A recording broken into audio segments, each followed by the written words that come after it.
বাংলাদেশ জাতীয়তাবাদী দল ক্ষমতায় বসতে পারতেন না যদি জুলাইয়ের এই ভাইগুলো রক্ত দিয়ে হাসিনাকে বাংলাদেশ থেকে না তাড়াতে। জুলাই আন্দোলনের পর জুলাইয়ের একটি সনদ হয়েছে। এই সনদকে আইনি ভিত্তি নিশ্চিত করার জন্য বাংলাদেশের জনগণের কাছে দায়িত্ব দেওয়া হয়েছিল, সেজন্য গণভোটের আয়োজন করা হয়েছে এবং এই গণভোটের পূর্বে সকল দলকে নিয়ে ঐক্যমত কমিশন ছিল।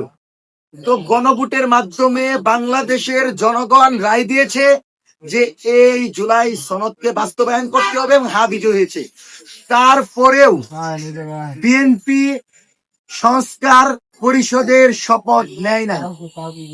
আমরা স্পষ্ট এটাকে জুলাই আন্দোলনের সাথে এই প্রতিনিধিদের বিশ্বাসঘাতকতা বলে মনে করছি। আপনি কিভাবে আমাদের এই রক্তগুলোকে উপেক্ষা করেন? তারেক রহমান লন্ডন থেকে বাংলাদেশে আসতে পারতেন না যদি আমরা জীবন না দিতাম, যদি আমাদের ভাইরা রক্ত না দিত। বাংলাদেশ জাতীয়তাবাদী দল ক্ষমতায় বসতে পারতেন না যদি জুলাইয়ের এই ভাইগুলো রক্ত দিয়ে হাসিনাকে বাংলাদেশ থেকে না তাড়াতে।